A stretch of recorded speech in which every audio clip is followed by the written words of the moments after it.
I want to read you two sentences. They say exactly the same thing. One of them is English. The other one looks like English. Sentence 1. The implementation of this initiative will leverage cross-functional synergies to optimize stakeholder outcomes in alignment with our strategic objectives. Sentence 2. This plan will help different teams work together to get better results. Same meaning. One sentence took me 4 seconds to write, and you 4 seconds to understand. The other one took someone much longer to write, and probably left you a vague sense of having understood something, without being entirely sure what. That vague sense is not your fault. It is the sentence's fault. And today I want to tell you about the man who said in 1946 that this kind of writing is not just bad, it is dishonest. That vague language is not a style problem. It is a moral problem. And that anyone who writes in English, in any language at any level, has a responsibility to mean what they say. His name was George Orwell, born in 1903 in British India, author of Animal Farm in 1984, two of the most read and most important novels of the 20th century, a journalist, an essayist, a man who spent his life watching how powerful people use language to confuse, distract, and deceive, and who spent his career fighting back with the clearest sentences he could write. In 1946, Orwell published an essay called Politics and the English Language. It is 14 pages long. It contains 6 rules for writing clearly, and it remains, nearly 80 years later, the most precise and most honest thing ever written about what English written or spoken is actually for. By the end of this video, I will give you Orwell's 4 most important lessons for anyone who writes in English professionally, not just for writers. For anyone who sends emails, writes reports, gives presentations, or produces any kind of written English that is meant to be understood. Because Orwell's test is simple. Does your English actually say what you mean? And most of the time, for most writers, in most professional contexts, the honest answer is no. Before the lessons, I need to give you Orwell's central argument, because everything else follows from it. Orwell believed that bad writing and bad thinking are the same disease, that when you write vaguely, it is not because your ideas are complex. It is because your ideas are unclear, and when you reach for a long word, a corporate phrase, or a passive construction, you are not choosing style. You are hiding from the reader, hiding from the idea, hiding, most dangerously, from yourself. He wrote, "A man may take to drink because he feels himself to be a failure, and then fail all the more completely because he drinks.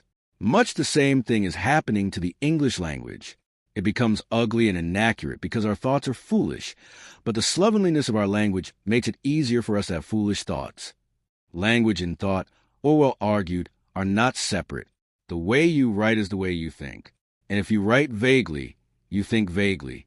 If you write dishonestly, you are probably thinking dishonestly, even if you don't know it. This is more urgent today than it was in 1946. Because we now live in a professional world saturated with language that sounds precise and means nothing.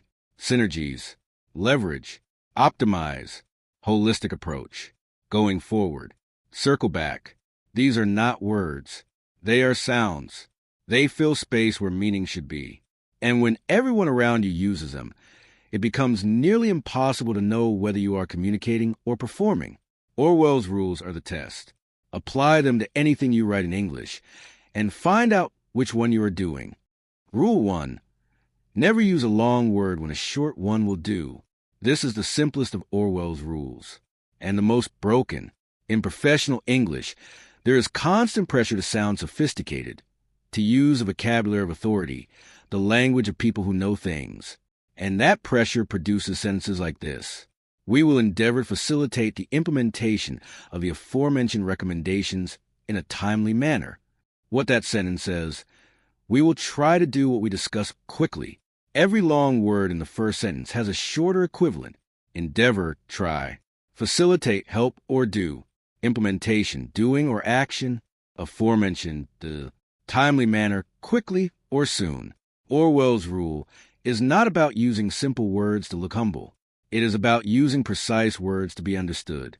The long word very often carries the same meaning as the short word, but adds an additional signal. Look how sophisticated I am. And that signal is noise. It gets between what you are saying and the person reading it. In your English, for every long word you write, ask one question.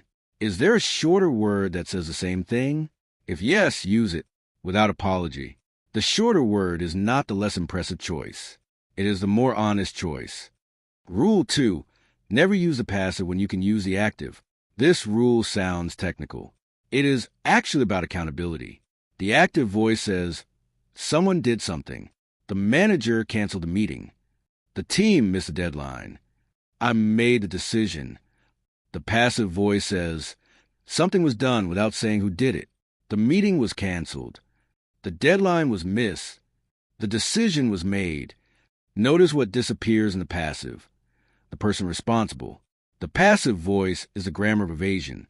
It allows people, in emails, in reports, in official statements, to describe events without ever naming who caused them. Things happen. Decisions are made. Issues are identified. But by whom? That question is never answered. Orwell saw this pattern everywhere in political writing. Governments use the passive to describe violence without naming responsibility. Corporations use it to announce failures without naming who failed. And most professional writers use it out of habit because it sounds more formal, more neutral, more objective. It is not neutral. It is evasive. And in English, the active voice is almost always more honest, more direct, and more powerful. In your English, look for every sentence where something happened but no one is named. Find the person. Put them at the beginning of the sentence. The report was submitted late. I submitted the report late. Errors were made. I made errors. It is uncomfortable. That discomfort is the point. The discomfort means you are being honest. Rule 3. Never use a dead metaphor. This rule is the hardest to apply, and the most important for native and non-native speakers alike. A metaphor is a comparison that illuminates. The deadline is a cliff edge. That argument is a house of cards. When a metaphor is fresh, it makes an abstract idea concrete. It makes the reader see what you mean, not just understand it. A dead metaphor is a metaphor that has been used so many times that no one sees the image anymore. Level the playing field. Move the needle. Think outside the box. Touch base. Low-hanging fruit. Bandwidth. Deep dive. These phrases are not wrong. They are invisible. They pass through the reader's mind without activating any image, any sensation, any genuine understanding. They are sounds that mean, I am a professional person using professional language, and nothing more. Orwell's test for any phrase you use in English. Can you see it? If you cannot picture metaphor in your mind, if the image is dead, then the phrase is dead too. And dead phrases do not communicate. They simulate communication. For English learners, this rule is a particular gift because you are not yet on autopilot. You are not yet reaching for phrases automatically. You are still choosing. And the fact that you are choosing means you can choose differently. You can choose the fresh word, the precise word, the word that actually shows rather than tells. Orwell's recommendation. When you are about to use a dead phrase, stop. Ask, what am I actually trying to say? Then say it in plain words. Low-hanging fruit, the easiest things to do first. Move the needle, make a visible difference. Circle back, talk again later. Plain words, every time. They are not less sophisticated. They are more honest. Rule 4. If you can cut it out, cut it out. This is Orwell's most radical rule, and the one that will most immediately change your English. Most sentences in professional writing contain words that do not carry meaning. They occupy space. They give the impression of substance while adding nothing. In terms of the overall situation, delete in terms of the overall situation. Start with a situation. It should be noted that. Delete. It should be noted that. Say what needs to be said. At this point in time, delete at this point in time. Right now. For all intents and purposes, delete all of it. Say what you mean. The fact that almost always cuttable. Due to the fact that, because, in spite of the fact that, although, these phrases are not fillers that come from lack of vocabulary.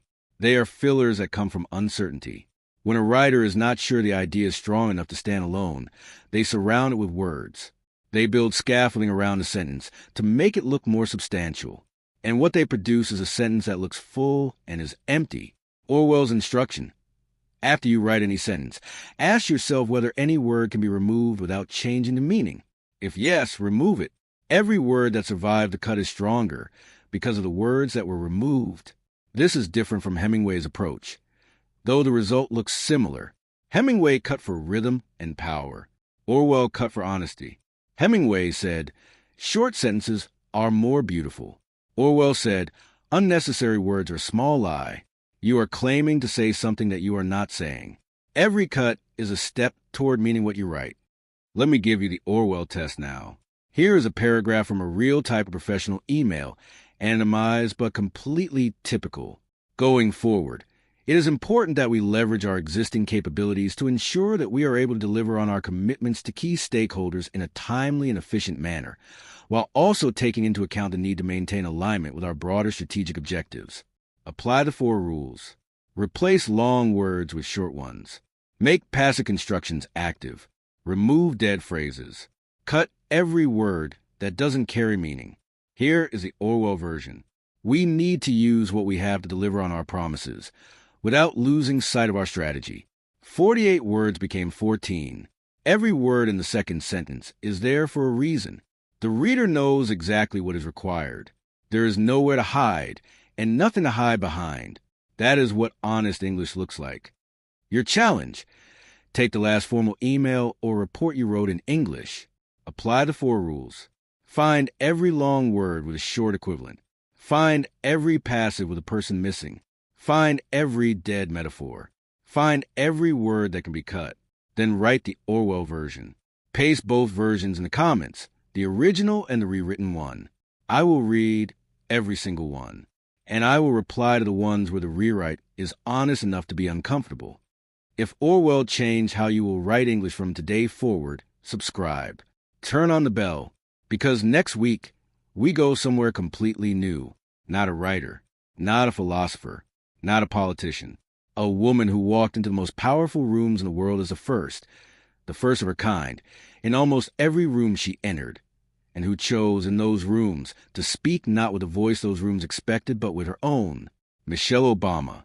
And the lesson she left for every person who ever felt like a stranger in a professional English conversation. You were not built for the room. The room was built for someone else. And that is not a reason to change your voice. It is a reason to use it. Subscribe. And until then, say what you mean. Use the short word. Name who did it.